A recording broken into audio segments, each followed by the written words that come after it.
नमस्कार, स्वागत है आपका प्राइम टीवी उत्तराखंड में। आज हम बैठे हैं हल्द्वानी के सूचना विभाग में, सूचना कार्यालय में, और साथ ही पत्रकार हमारे साथ हैं। आप देख सकते हैं सभी वरिष्ठ पत्रकार जो हैं हल्द्वानी शहर के, वो हमारे साथ यहाँ हैं और इनसे बात करना चाहेंगे इस राज्य के विकास के बारे में। विकास जो हो चुका है या जो होना जा रहा है, किस तरह विकास यहाँ संभव है, खासकर उत्तराखंड जो आपदाओं का प्रदेश कहलाता है, वहां किस तरीके की कठिन परिस्थितियां हैं। इन कठिन परिस्थितियों में किस तरह प्रदेश को विकास के लिए आगे बढ़ाया जाएगा। सबसे पहले हम बात करेंगे मनोज जी से। मनोज जी शहर के वरिष्ठ पत्रकार हैं। मनोज जी, स्वागत है आपका। बहुत बहुत धन्यवाद संजय भाई। मनोज जी, क्या लगता है किस तरीके का विकास उत्तराखंड को चाहिए?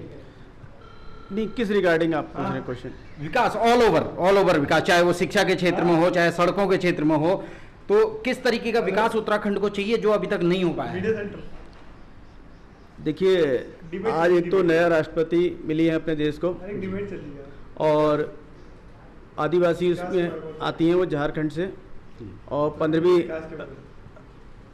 राष्ट्रपति के रूप में उनका नाम दर्ज हुआ है। आज 25 जुलाई को आज शपथ ली है। देखिए, लोकतंत्र में दो तरह की पावर होती है। एक तो विजिबल होती हैं जो हमें दिखती हैं, जैसे कि प्रधानमंत्री और उनकी कैबिनेट। दूसरा राष्ट्रपति। हालांकि राष्ट्रपति बहुत पावरफुल होता है।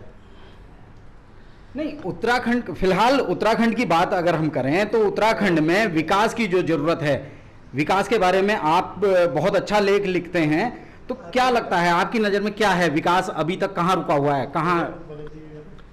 देखिए, विकास की बातें चल रही है तो आप देख सकते हैं कि हल्द्वानी में काफ़ी टूटी फूटी रोडें हैं और तमाम चीज़ें, और गड्ढे आपको तमाम जगह पे दिख जाएंगे। तमाम एक्सीडेंट वगैरह हो गए।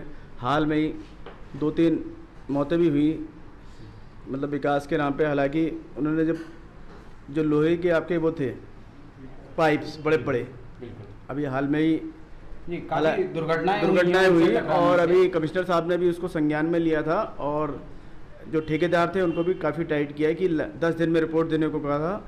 हालांकि 6 दिन हो चुके हैं, लेकिन हम अभी रामपुर रोड या कहीं भी जाएं तो हाल वैसे ही नज़र आता है कि दोनों साइड खोद दी जा रही है। एक साइड सही नहीं हुई कि दूसरी साइड भी खोद दी जा रही है, जिससे रास्ता अवरुद्ध हो रहा है और एक्सीडेंट होने के चांसेस बहुत ज़्यादा बढ़ जा रहे हैं। में हमारे साथ हैं योगेश शर्मा जी, शहर के वरिष्ठ पत्रकार हैं और संगठन के मुखिया भी हैं, नगर मुखिया कहलाए जाते हैं। स्वागत है सर आपका प्राइम टीम। धन्यवाद। प्राइम टीम की पूरी टीम को मैं बधाई देता हूँ। आप लोग उत्तराखंड के विकास को लेकर एक ये बहस शुरू करी है, जिससे कहीं ना कहीं नई चीज़ें निकल के सामने आएंगी। राज्य के लिए क्या होना चाहिए, इस राज्य के लिए सबसे बड़ी चीज़ तो ये है, पर्यटन प्रदेश है, तो पर्यटन की चीज़ों को आगे बढ़ाना चाहिए। हमारे पास पर्यटन के बहुत सारे आयाम हैं जिन्हें हम आगे बढ़ा सकते हैं। नैनीताल हो, भीमताल हो, भवाली हो, मुक्तेश्वर हो, मसूरी हो, कई ऐसे ऐसे छोटे छोटे टूरिस्ट प्लेस हैं जिन्हें हम डेवलप कर सकते हैं अच्छा, जिससे हमारे राज्य की जो अर्थव्यवस्था है वो भी सुधरेगी। बाहर का पर्यटक हमारे यहाँ सबसे ज़्यादा आएगा। 4 धाम हमारे यहाँ, इस चीज़ पे हमें सबसे पहले काम करना चाहिए। दूसरी चीज़ है पलायन। आज पहाड़ों में मूलभूत सुविधाएं खत्म हो गई हैं। बिल्कुल। शिक्षा, स्वास्थ्य, रोजगार। आदमी पढ़ाई के लिए अच्छे उसे कॉलेजेस, स्कूल नहीं मिलते हैं, वो तराई की तरफ आता है। चाहे वो हल्द्वानी हो गया, कुमाऊँ का आदमी, या गढ़वाल हो गया, देहरादून आता है, गढ़वाल का कोई भी, पौड़ी, चमोली, इधर का जिले का रहने वाला आदमी। तो इसलिए हमें शिक्षा, दूसरा है स्वास्थ्य, उसे इलाज नहीं मिल पाता पहाड़ों में, उसके लिए उसे नीचे उतर के आना पड़ता है। रोज़गार नहीं मिल पाता है। तो ये सबसे बड़ी चीज़ें हैं कि हमें शिक्षा, स्वास्थ्य, रोज़गार पर सबसे ज़्यादा अपना फोकस करना चाहिए सरकार को, कि पहाड़ों में छोटे छोटे ऐसे उद्योग लगाए जाए जिनमें उन्हें रोज़गार मिले, स्वास्थ्य की व्यवस्थाएं वहाँ पर डेवलप करें, अच्छी पढ़ाई वहाँ पे अच्छा हो, जिससे उसे हल्द्वानी या मतलब दूसरे राज्य न जाना पड़े। आदमी पढ़ाई करता है, उसके बाद वो दिल्ली चले जाता है जॉब के लिए, तो हमारे राज्य का जो युवा है वो हमारे राज्य का काम ही नहीं आ रहा। बिल्कुल। यहाँ की जवानी हमारे काम ही नहीं है। तो सबसे बड़ी चीज़ है, सरकार को इस पर ध्यान देना चाहिए, पर्यटन को बढ़ाना चाहिए, जिससे हमारा आय अच्छी होगी। और दूसरा जो शिक्षा, स्वास्थ्य और रोजगार के लिए हमें बेहद काम करने की ज़रूरत है। बहुत बहुत धन्यवाद योगेश जी। साथ में हैं हमारे वरिष्ठ पत्रकार दिनेश पांडे जी। पांडे जी, स्वागत है आपका प्राइम टीवी उत्तराखंड। बहुत बहुत धन्यवाद संजय भाई। पांडे जी, आपके लेख अक्सर बड़े फेमस होते हैं, बहुत अच्छा आप लिखते हैं। खासकर आपने बेरोजगारी पे एक लेख लिखा था जो मुझे आज भी याद है। तो क्या लगता है बेरोजगारी का आखिर मूल कारण उत्तराखंड में क्या है? क्योंकि हमारे पास पर्यटन भी है, हमारे पास अन्य 4 धाम भी है, और इसके बावजूद बेरोजगारी उत्तराखंड में खासकर चरम पे है। देखो, बेरोज़गारी का मूल कारण है जो हमारे संसाधन हैं, जो हमारा सरकारी ढांचा है, जो राज्य सरकार का, वो सबसे ज़्यादा आर्थिक नुकसान पर है। अगर हम राज्य के बजट के जिक्र करें तो हमारा लगभग 50 से 55 हज़ार करोड़ का बजट होता है, और उसमें से हमारा 20,000 करोड़ का बजट केवल वेतन में चला जाता है। और ऐसी परिस्थिति में हमको नॉन प्लान बजट के लिए ऋण लेना पड़ता है, बाज़ार से उठाना पड़ता है, वर्ल्ड बैंक से लेना पड़ता है, हुडको बैंक से लेना पड़ता है। तो ऐसी परिस्थिति में जब आपकी आमदनी 98 है और खर्चा रुपया है, तो आप कहाँ से रोज़गार उत्पन्न कर पाएंगे। इसीलिए पिछली गवर्नमेंट ने भी और इस गवर्नमेंट ने भी स्वरोजगार के ऊपर फोकस करने की अपनी लगभग सारी नीतियाँ वही बनाई हैं। और अब तो राज्य में डबल इंजन सरकार है और ऐसे मुख्यमंत्री हैं जिनको प्रधानमंत्री ने सीधे तौर पर अपना समर्थन दिया है, क्योंकि वो हारने के बावजूद उनको इस राज्य का मुख्यमंत्री बनाया, वो दोबारा चुनाव जीते। और वो ऐसे मुख्यमंत्री हैं जिन्होंने सबसे ज़्यादा इस राज्य में बेरोजगार युवाओं की लड़ाई लड़ी है। वो उस समय सक्रिय थे जब एनडी तिवारी मुख्यमंत्री हुआ करते थे, और ये यूथ भाजयुमो के जो है बीजेपी के वो प्रदेश अध्यक्ष हुआ करते थे। तो उन्होंने शेड्यूल में जितने आंदोलन हैं 70% रोजगार दिलाने के युवाओं को और तमाम भर्तियों को लेकर उन्होंने आंदोलन किया। तो एक ऐसा मुखिया राज्य को मिला है जो बेरोजगारों की लड़ाई लड़ते लड़ते यहाँ तक पहुँचा है। तो हमें उम्मीद है कि वो युवा बेरोजगारों के आस पर खरा उतरेंगे। नहीं, ये तो चलिए अच्छी बात है, लेकिन हाइड्रो प्रोजेक्ट उत्तराखंड में सबसे ज़्यादा हैं। सबसे ज़्यादा बिजली उत्पादन उत्तराखंड करके देता है पूरे देश को, चाहे वो दिल्ली की बात करें या फिर पंजाब की बात करें या महाराष्ट्र की बात करें। तो उत्तराखंड में बिजली संकट फिर से गहरा गया है। आए दिन की कटौती, आए दिन बिजली ना आना या गांव तक बिजली ना पहुंच पाना, ये एक दुर्भाग्य नहीं देखते हैं उत्तराखंड का? देखो, उत्तराखंड में ये सबसे पहले कहा जाता है कि उत्तराखंड का पानी और जवानी रोकने के लिए काम किया जाना चाहिए। पानी की बात करें तो देश भर के सबसे ज़्यादा हाइड्रो पावर प्रोजेक्ट उत्तराखंड में है। उसमें THDC एशिया का सबसे बड़ा पावर प्रोजेक्ट है, और उसके बाद अब जो पंचेश्वर बांध बनाए जाने की बात की जा रही है, ये उससे बड़ा प्रोजेक्ट है। और छोटे छोटे लघु उद्योग जो NHPC हैं उनने हाइड्रो प्रोजेक्ट बनाए हैं, अन्य कंपनियों ने बनाए हैं।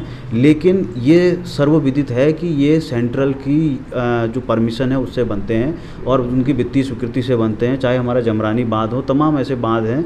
एक सोंग नदी में बांध बनने वाला है, वो भी जो हिमाचल और उत्तराखंड के। लेकिन बिजली जो है पहले सेंट्रल को सप्लाई होती है और अनुबंध होता है राज्य सरकार का कि हम जो बिजली है वो कितनी राज्य को देंगे और उसके बाद कितनी सेंट्रल या फिर पावर ग्रिड में जाएगी।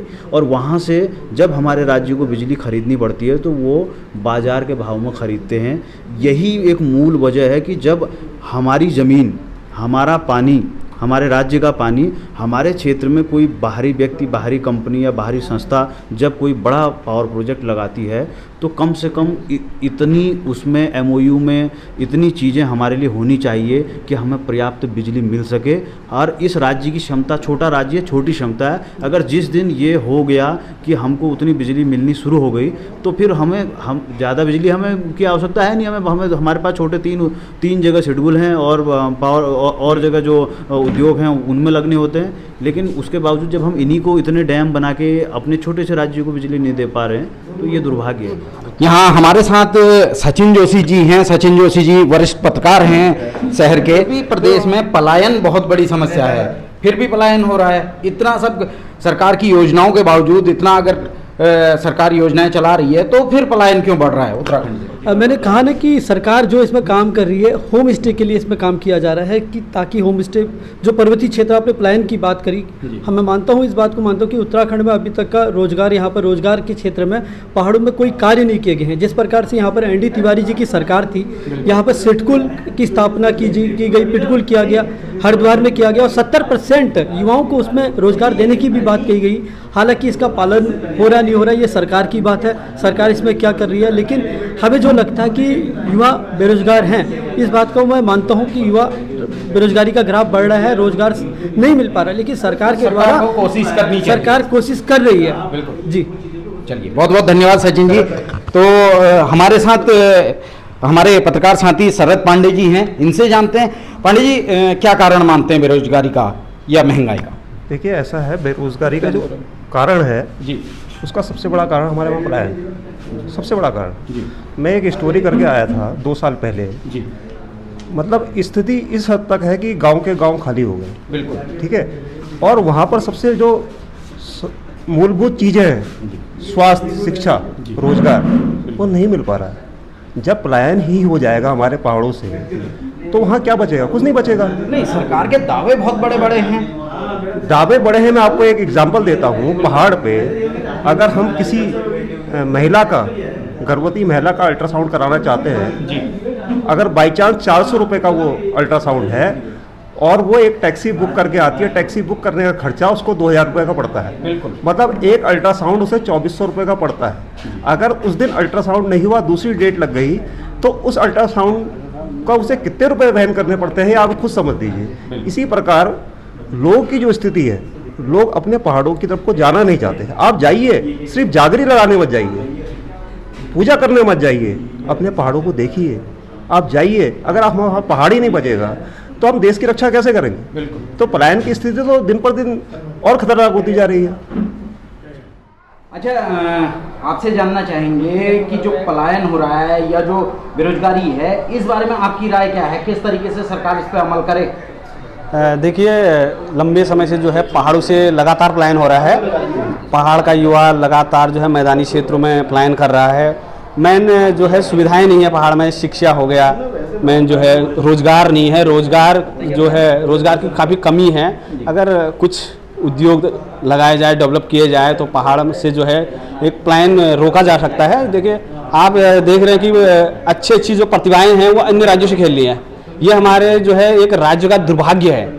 हमारे राज्य का दुर्भाग्य है कि कई प्रतिभाएं जो हैं पहाड़ से निकलकर आज देश का नाम रोशन कर रही है, लेकिन हमें भी लगती है कि यार वो उत्तराखंड का नाम नहीं लेता है। कई बार देखा है हमने कि बड़े बड़े खिलाड़ी, महेंद्र सिंह धोनी आज बिहार से खेल रहे हैं, अच्छा वो वहाँ जाके खेल रहे हैं, टीम इंडिया का प्रतिनिधित्व कर चुके हैं। लेकिन जो है पहाड़, जो जैसे ऋषभ पंत है, पहाड़ से आते हैं, आज वो टीम इंडिया के लिए खेल रहे हैं। ये पलायन तो है, वो उत्तराखंड के लिए खेलते तो हमें कितना अच्छा लगता है। इस तरीके से ये मुद्दे हैं जो उत्तराखंड को आगे भी ले जा सकते हैं, और जो आज परेशानियां हैं, किन किन मुद्दों पे परेशानियां हैं, क्या क्या चीज़ें सरकार के सामने चुनौतियां हैं, इन सब चुनौतियों के बारे में हमारे सभी वरिष्ठ जो पत्रकारगण हैं उन्होंने बताया, अपनी अपनी तरफ से अपनी राय प्रस्तुत की है। अब देखने वाली बात होगी कि सरकार इस राय को किस तरीके से लेती है, या यहाँ के जो जनप्रतिनिधि हैं वो इन राय पर अमल करते हैं या नहीं करते हैं।